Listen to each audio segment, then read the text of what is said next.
Welcome to the Growth Whisperers, where everything that we talk about is building enduring great companies. I'm Brad Giles, and today, as always, I'm joined by my co-host, Kevin Lawrence. Hello, Kevin. How are things today with you? Things are great, Brad. It's a beautiful day in the middle parts or early parts of our winter here in Canada. We had a little bit of sun shining through, and life is good. Lots of great things happening. This is busy time for us. Very good, very good. Bit the same here, but the opposite, obviously. We're heading towards our first weekend over 31 degrees. So we're looking forward to that.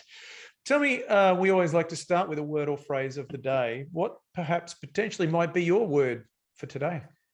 Yeah, it's competitive advantage. We did a show, last week's show, we talked about some things around strategy, but it's about competitive advantage. I was in a meeting with a great company that I work with today, and we were talking about strategy, and I noticed the conversation was about brand and positioning, but not the core competitive advantage of the enterprise, and how it's hard when you're in the middle of a business and you're fighting battles and making things happen to stay focused on competitive advantage. So yeah, that's where I'm at today, just how important that is. Awesome. Yeah, since we recorded that last week, I used last week's episode, which was episode 84, the 7 common strategy mistakes from Michael Porter. So I used those as a stress test with the team for the first time. Are you falling into one of these strategy mistakes? And it worked really, really, really well. So thanks for asking. My word of the day is Web3. Web3. So we've got Web2 at the moment, and Web3 involves the blockchain and a whole range of those type of things. But I think it's going to have a very big effect. I've done quite a lot of research in it lately, and I actually spent the last 2 days with one of my clients who is involved in the blockchain. And so, yeah, that's what's on my mind is Web3 and how it's going to impact all of business and society, really. So how Web3 can help improve your competitive strategy. If we weave these things together, and being tied into these trends and things in the world is a big part of competitive strategy in all seriousness. Yeah. Is knowing, how fast or how slow do we move towards these new technologies or new platforms or things that are happening. So let's jump into today's show. What are we talking about, Brad? And this is something we did. Funny for everyone listening, and thank you for listening, by the way. We went, this is episode 85. We're like, of course we've talked about this topic. This is like the core of what we spend our days doing. And we haven't. So the first time and we're almost at episode 100, and we haven't talked about the power of strategic planning and what you need in a strategic planning framework. There is quite a lot. Yeah, well, you didn't, when we did the review, you didn't believe me. You were like, come on, we must have done it. I'm like, no, we didn't do it. Yeah, so today we're talking about how to get the most from a strategic planning framework. It's like you said, it's our bread and butter. It's what we do every single day is work with tools to help companies build a strategy, a plan, everything that they do. And so, yeah, that's what we are talking about today. Interesting that we haven't spoken about before, but very interesting subject because I think that there are lots of frameworks out there from, a tiny coach who's just out there having a go through to the big 4 accounting firms.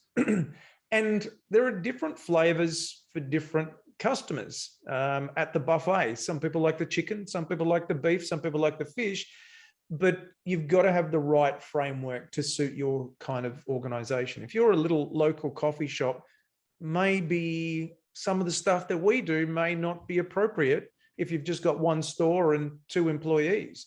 But unless you want to have 20 stores and 200 employees. Very, very, very good pickup there. Thank you. Yeah, so there are different models in terms of strategic planning, and you've got to find the right fit. Yeah, and a model is important because it gives you the keyword framework to help you with your thinking. All it is it's to help improve your thinking and organize your thoughts so you don't lose sight of your plans once you get them clear. And often frameworks help you to get clear, and stay clear would be a great way of putting it. So we got a whole bunch of points, but the main thing of strategic planning, and it's, you don't really need to convince people to do it because it works, because it aligns your thinking and with the rest of your team and rest of your company, ideally. But one of the main things is helping people to get time to zoom out and focus on the business versus being in the business, caught up in all the issues and the fires and stuff. And it's interesting. We found when we implement the strategic planning frameworks that we work with, mostly framework, it takes about 18 months on average until the system settles down, things get calm and clear, and that people can actually get more strategic, because they're just catching up on all the fires and the tactical. And but it's like the machine starts to go and he gets into a nice rhythm. And again, it's a rhythm of being able to be more on it. So then you can have better perspective and think farther ahead and think more about how your business will be enduring and great. Yeah, so a strategic planning framework is the framework that you apply to work on the business rather than in the business. That's the distinction, Yes. right? Yes, and the core of the work that we do is a framework called Scaling Up that originally was called Rockefeller Habits. And Brad, that's where Brad and I met, is around that framework. And I was writing the new book, Scaling Up, and doing a lot of work on building the next iteration of that framework. And Brad was a super keen coach, wanting to learn everything to master it. And that's where we connected. And we have other frameworks that we use around that Scaling Up framework, or with the one-page strategic plan. We have lots of other frameworks, but that's like a core backbone that is a commonality that Brad and I have. But there's lots of other ones. Brad does more work with one called 3HAG that a friend of ours, Shannon, has developed, and lots and lots of other ones. But the point of it is having a simple framework, which we'll talk about more, that allows you to get on the business and help improve your business. Yeah. So the first point that we want to make here is, no matter what the framework, and there's some bad ones. I mean, we see a lot of really bad ones, and again, they usually fall into category in point 2, which we'll get to in a minute. But the thing to get more important in the framework is the coach or the facilitator or the advisor who is the expert in it and who will lead you through it. Because you can have the perfect framework, but if you have the person walking you through it that doesn't know what they're doing, they're kind of an amateur, or they're just, for whatever, or they're just not a good fit for you. They could be excellent, but not the right person for you, because fit matters as well. It doesn't really matter how good the framework is. You won't get the value out of it. A good friend of ours, Mark Green, who's based out of New Jersey, he has a great saying around this, and he likens it to kitchen remodeling. And he will say, if I'm going to get someone to remodel my kitchen, I'm not really worried about what the tools they're going to use to do it, because I'm guessing that some people use one tool and others use another. But broadly, what matters is how the kitchen turns out and what's the quality of the workmanship. And so it's a really good way to look at it, because there are different types of coaches. There are many different types of coaches, and they all use their own tools, and that's okay. But it's not all about the tools, because the tools, the people who own or develop the tools want you to think that it's all about the tools. But in terms of the results that you really want, it's actually all about the quality and the experience and the mastery of the advisor or coach. Yep, 100%. So a couple of things that coach or advisor will do, consultant, is they'll own the agenda for the meeting and make sure you talk about the right things. They will make sure the right preparation is done so the meeting is effective. They'll run the meeting, and they'll have many examples of what great looks like. That's what we call in my book, Your Oxygen Mask First, we call 14X advisors, which is episode 60. You want these masters to make it easier. So I was talking with one CEO about this today, and he finally got someone to start doing this for him. But we're talking about it. I said, why are you doing all the planning? He's got a booming business. And why are you doing all the planning for these meetings and all the organizing and figuring out the agenda and the exercises? Like, that's not your job. Your job is to delegate that to someone else. So just, the coach makes a big difference because they just pull it all together and make it work, and they got to be a good fit. And ideally they're very, very strong and very experienced at what they do. Yeah. Yeah. The second, oh, go ahead, Brad. Well, you can use these frameworks yourself. There's no doubt about it. And you'll have Yes. some results. We know we've spoken before about how coaches or advisors make the difference. But it's not all about the framework or the tool. The framework is really a very important tool to get the result that you want, but knowing that it's not all the framework. Exactly. So let's go into the second point, and it's that simple frameworks scale. Now this is the part where the framework does matter, because it needs to be simple. And some of the stuff I've seen from companies that our firm has started to work with, my gosh, are they complex? And they got 4 goals of this type, and then 3 drivers of this type, and then 7 initiatives. And it's just like, you've got 27 things going on at once. That's not simple enough. And unfortunately, people who aren't masters of things create a lot of complexity because it's not their thing. So we have to do, simplicity scales, and we're looking for minimum viable products. What's the least you need to make this effective? Because you'll be more likely to be able to follow through on it. Anyone can make these things more complex, but only when you've got mastery or a really deep understanding can you actually make it simple. And it's the deep insights when you make it simple that connects to all of the other pieces. When I'm working with teams, I always use the word jigsaw, because whatever bit that we've just built, whatever component of the framework we've just built, it has to interlock with all of the other ones simply. Yes. And so, simple really matters. But it can't be simplistic. Like, you can oversimplify things. And, we've certainly seen examples out there, without naming any from anybody. Maybe it works for them, but sometimes some people can make it too simplistic. Yeah. and it doesn't have a deep rooted understanding of. Yeah, it doesn't have enough teeth to it or enough oomph to make it work.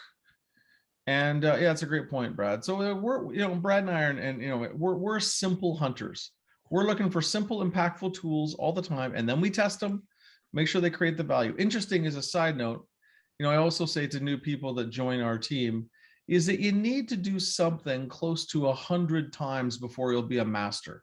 Yeah. And when you get closer to 100 times, it'll get so simple and so obvious.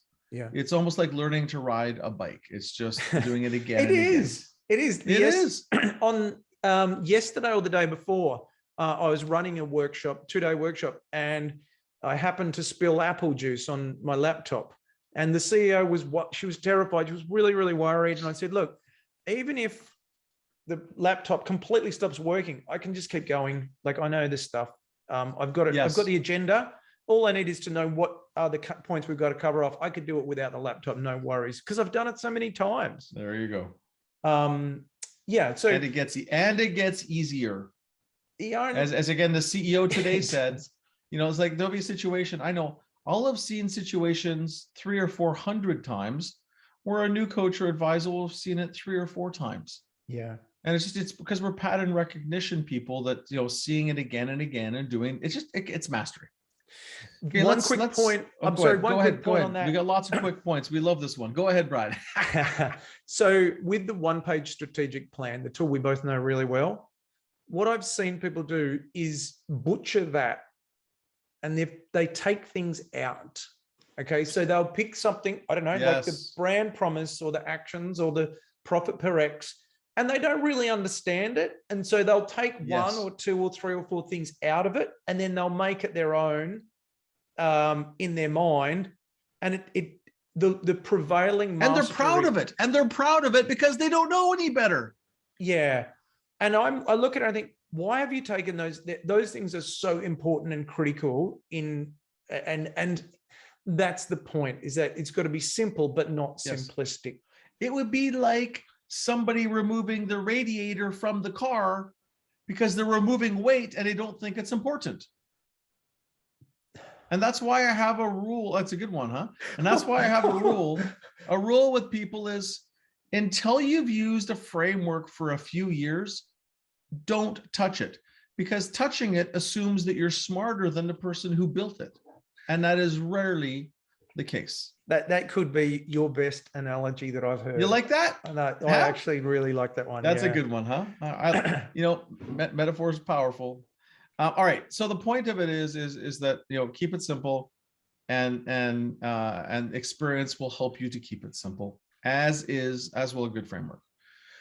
So the next thing is vision and culture to align. Number 3, vision and culture to align. Again, it's not rocket science. The challenge is a lot of people will create a vision and map out a culture, and it's a squishy, not sharp. It's not distinct in terms of the way your company is. And it sometimes is just, you could just replace your company name and put any company name into it. So there's lots to that, but the idea behind it is, it's like you're kind of building the bus that people are going to get on to go on this journey with you. And they got to be clear about the bus and excited about the journey.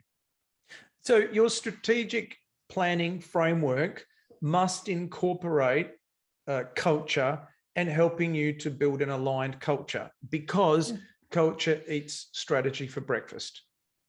Yes.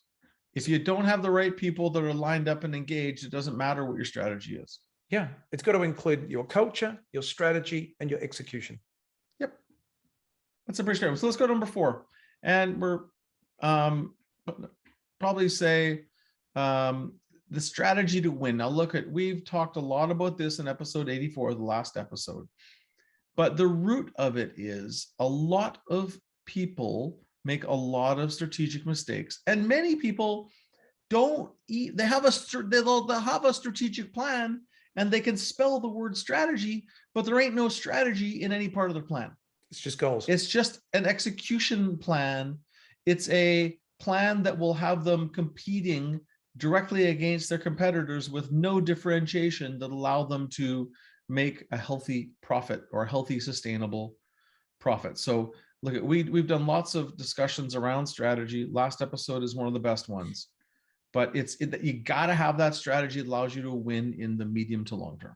Yeah, strategy is not writing a date 3 years from now and then doubling your revenue and then writing it on a piece of paper and saying, yep, that's our strategy. That is only setting a goal. Strategy is how you'll be different. So the strategic planning framework isn't goal setting. It's not just saying what we're going to do. It should encapsulate and incorporate things like, what can you be the best in the world at? What are we deeply passionate about? What's our single economic denominator or our profit per X? And then beyond that, how we're going to be different in the market, which is a deeper dive into our strategy. So it's got to include all of the strategic aspects of your business. Awesome. So that is number 4. Number 5, then you get to the goal setting part that Brad just mentioned, and where it helps you to prioritize your goals to the top 3 or 4 or 5, not more than that because it's too complex. But this is the more common piece that we will see in companies, although it's usually loose. But prioritize those top goals for 3 to 5 years, when you probably will double your business at least, and for the year, and ideally for the quarter. And this is the good old stuff about knowing what matters most and SMART goals. And believe it or not, time and time and time again, SMART goals, specific, measurable, realistic, time-bound. I missed one. Attainable, realistic, time-bound. It's very hard to do because people have conceptual goals, project goals, but not goals that have a tangible outcome for the business. Yeah, many overly simple strategic planning frameworks, as we've alluded to, are only about goal setting. Okay, but what our framework has to be able to do is to incorporate the strategy and the culture and the goal setting and the execution as well. How are we executing it? It's not just what we've got to do, why we've got to do it, but also how we're going to do it. And part of the reason, it comes from Harvard Business School. They said that 92% of strategies fail due to poor execution. Mm-hmm. So it's got to incorporate all of those things. Yep. Execution, as Jim Collins says, Success is relentless execution of the boring basics. It's not rocket science. And in companies we work with, getting the execution engines is going well is strong, which takes us into number 6, which is a key driver of the execution engine, which is the accountability and learning loop. It's basically stand and deliver every month on your progress, and stand and deliver every quarter on accomplishment of your quarterly goals, financials, KPIs, your goals and projects around your people, and then the actual company execution goals and how you did. If you're not looking at the business plan that you built a year ago and thinking how simple that was, it was perhaps too simple, or what was the problem there? I can't believe that we were so simple then. Then are you really growing as a team? Are you stretching Correct. your strategic thinking muscles? Yes, and this is where a coach can add a lot of value. It's hard for some CEOs and leaders to do this, because in order to create growth, you have to create tension.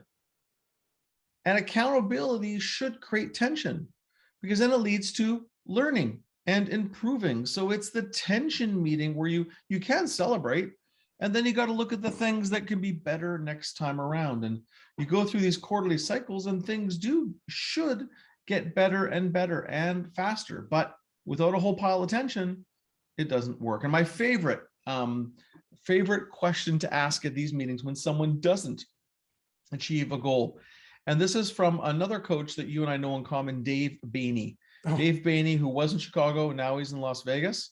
Love Dave, an ex-corporate executive. And he said, when someone doesn't deliver, here is the question you ask. Was it bad strategy or was it bad execution? And those are the only two options. Either you didn't think well or you didn't work well. Yeah. But both of them are you, and everything else is just a dog ate my homework excuse. So anyways, thanks, Dave, for that one. Bad strategy or bad execution. Which was it? Which, again, forces the learning to be better next time. There's actually a nuance to that second part from Dave, and that is my team didn't do the things that I told them to do. I didn't set the goal right in a smart manner. I couldn't be bothered. I was distracted. Like, he's got about 5 or 6 other little selections that really hone in on. So tell me, why did you not achieve that goal? Yeah, shout out to Dave Bainey. And he's got a book called 55 Questions, which is excellent. Correct. Yeah. We know a lot of great people that, again, where we've picked up lots of these little simple things. And again, Dave's question, instead of yelling and screaming, instead of insulting someone that doesn't deliver, whatever it happens to be, when you ask that question, it just puts all the pressure back on their shoulders. And then their brain has to do the thinking to fix it. So it's great. So to close that one out, I'm sorry, Kev, to close that one out, what we're saying is that the strategic framework has to include an accountability loop. If it's with a coach, yes, then that's even better. Yep. So that's our stuff on what you need to get the most from a strategic planning network. So we'll go for the first 3, Brad. You go through the last 3. First of all, the coach counts more than the framework. The framework's got to be good. Ideally, the coach is great. And ideally, they're a 14Xer. They've done this 14 times before.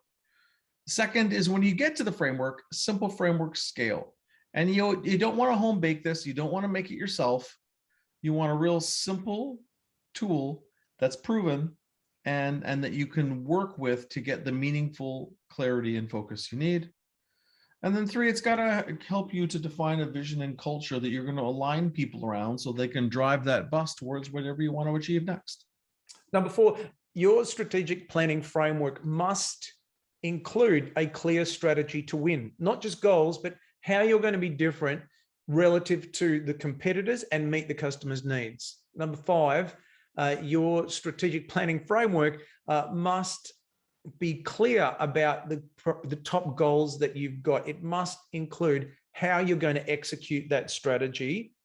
And then number 6, it must include accountability in a learning loop. There must be some kind of mechanism within there that can help you to be able to close the accountability loop so that you're able to do that. And coaches are a great mechanism to help with that.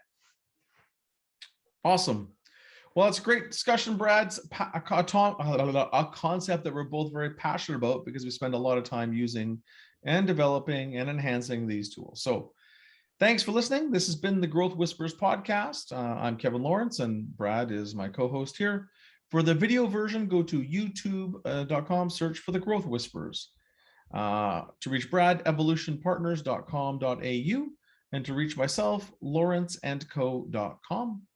Hope you have an awesome week and find some things in the show to dial in and improve your own strat planning process and to make sure it's got enough strategy in the planning. Have a good one.